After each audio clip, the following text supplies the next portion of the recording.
여러분 혹시 1, 2, 3, 4 버블 버블 들어보셨나요? 다시 한 번 더 불러드릴게요. 1, 2, 3, 4 버블 버블. 예전에 2008년도에 세탁기 광고로 유명했던 버블송입니다. 버블송. 기억하시죠? 이 버블의 사전적인 의미는 거품이란 뜻입니다. 거품. 이는 금융 자산이나 부동산 등의 시장 가치가 합리적인 수준을 넘어 사람들의 심리에 의해 과도히 고평가되는 현상을 의미합니다. 특히 버블이 붕괴된다라고 표현하는 상황의 경우 사회적인 혼란이나 경제적인 공황이 닥칠 수 있기에 큰 문제가 됩니다.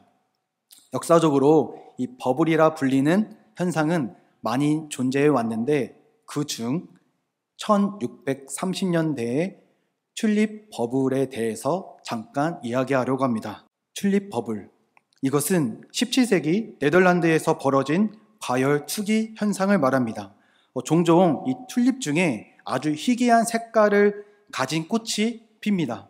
이것을 부유층에 팔면 100년 동안 놀고 먹을 부가 쏟아졌다고 합니다. 마치 현대의 비트코인 마냥 빈곤층부터 유명한 사람들까지 전 재산을 탕진하면서까지 이 튤립 키우기에 몰두했습니다.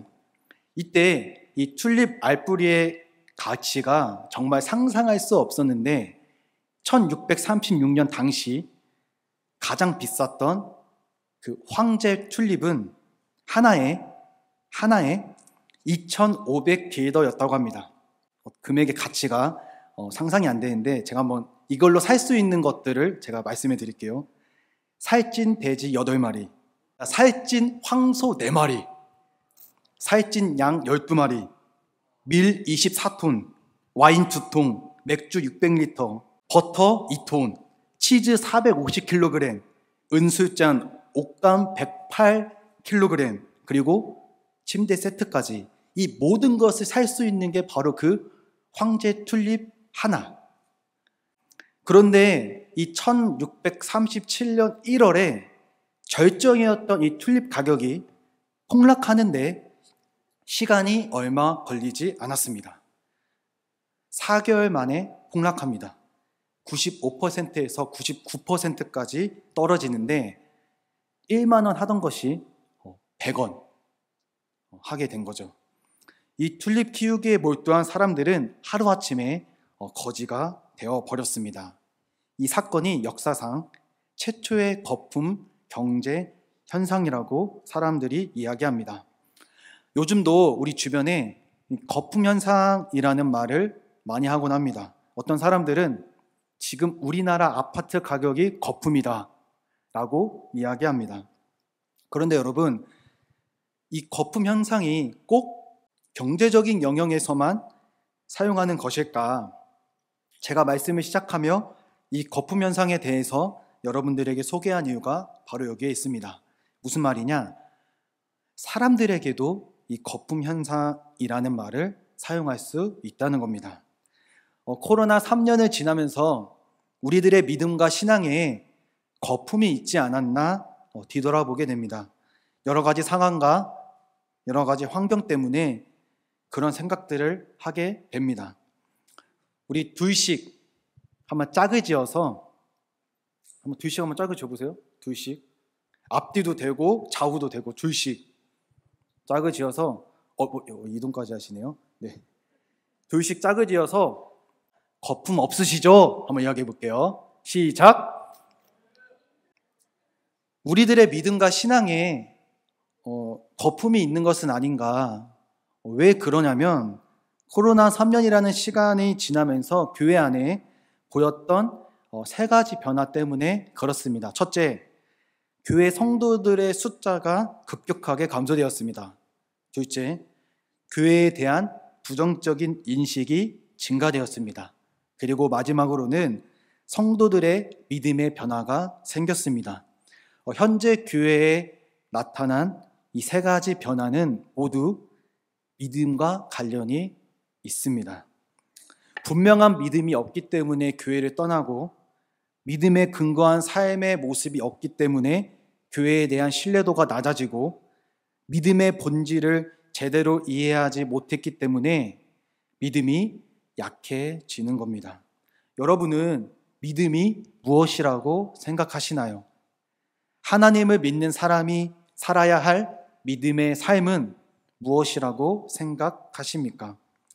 혹시 믿음이 삶의 형통과 마음의 안정을 유지하는 데 필요한 것이라고 생각하는 것은 아닐까요?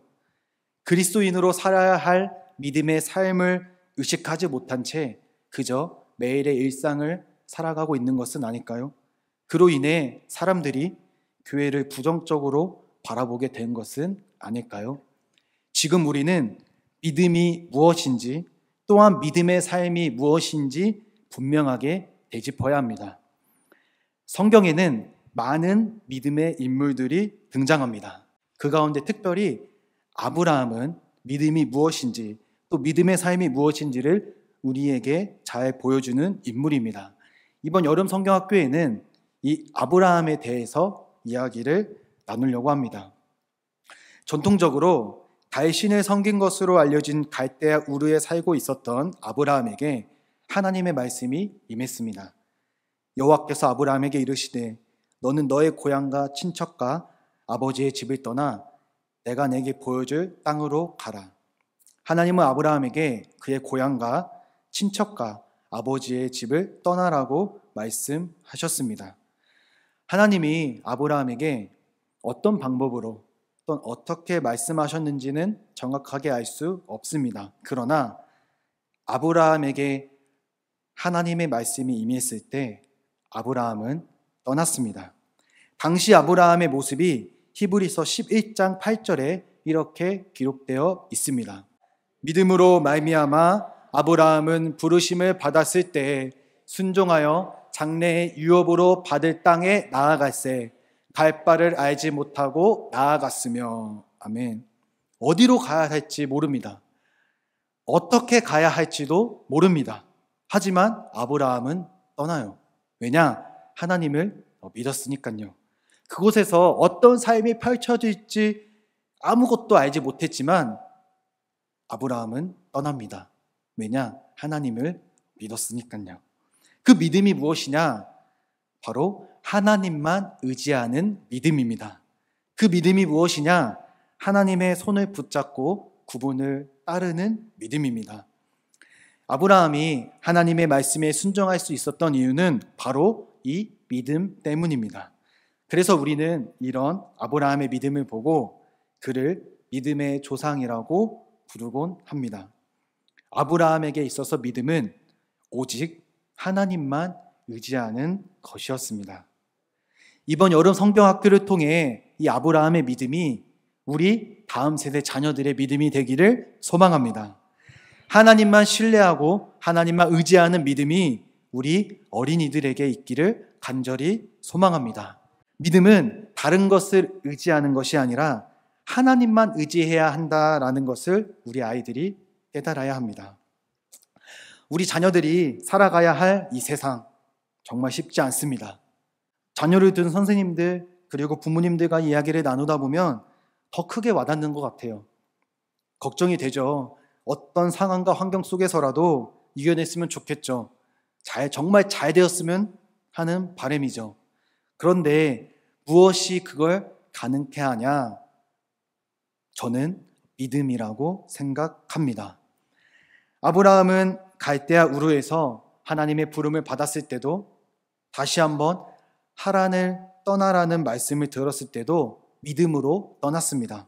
그뿐만이 아니라 그의 삶에 하나님의 약속이 주어졌을 때 아브라함은 하나님을 믿었습니다.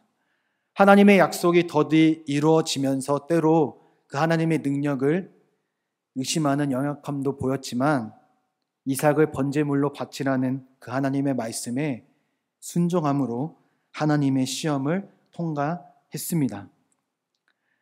아브라함은 하나님만 의지하는 그 믿음을 알고 있는 것만으로 그치는 것이 아니라 그의 삶 속에서 그 믿음의 삶을 살았던 것입니다. 어떤 삶이었습니까? 하나님의 약속을 믿는 믿음의 삶이었습니다. 하나님의 능력을 믿는 믿음의 삶이었습니다. 하나님께 순종하는 믿음의 삶이었습니다. 아브라함은 믿음의 사람이었고 믿음의 삶을 보여준 사람이었습니다. 그래서 이번 여름 성경학교 주제를 나는 믿음의 사람이라고 정했습니다. 창세기에 나오는 이 아브라함의 삶을 통해 다음 세대 자녀들이 믿음이 무엇인지를 깨닫고 믿음의 삶이 무엇인지를 살펴보려고 합니다. 이 자리에 계신 성도님들, 저와 여러분은 믿음으로 이 세상을 살아가는 사람들입니다. 다른 것을 의지하고 살아가는 사람들이 아니라 오직 하나님만 의지하고 살아가는 사람들입니다. 때때로 세상 사람들의 관점에서는 미련해 보이고 손해인 것처럼 보일 수 있지만 우리는 그렇게 살아가는 사람들입니다. 갈 바를 알지 못하고 목적지가 분명하게 보이지 않아도 우리는 믿음으로 발걸음을 내디뎌야 하는 사람들입니다. 아멘. 우리 다시 한 번 더 옆에 있는 사람에게 이렇게 외쳐보겠습니다. 당신은 믿음의 사람입니다. 당신은 참 믿음의 사람입니다. 믿음의 사람은 오직 하나님만 의지하는 사람입니다. 하나님의 약속을 믿고 하나님의 능력을 온전히 신뢰하며 하나님의 말씀에 순종하는 삶을 사는 사람들입니다. 이 자리에 계신 성도님들, 그리고 기도교사분들, 그리고 우리 선생님들, 우리가 먼저 믿음의 사람으로 세워지기를 소망합니다. 다른 것이 아닌 오직 하나님을 의지하며 나아가는 저와 여러분이 되기를 소망합니다. 또한 우리에게 허락하신 각 자리가 있습니다. 직장에 있고요, 가정에 있고요, 삶의 모든 터전에서 믿음의 삶으로 살아가는 저와 여러분 되기를 소망합니다. 그리할 때 하나님의 약속을 믿고 하나님의 능력을 경험하며 하나님께 순종하는 우리 한사랑교회 모든 성도님들 다 되시기를 소망합니다.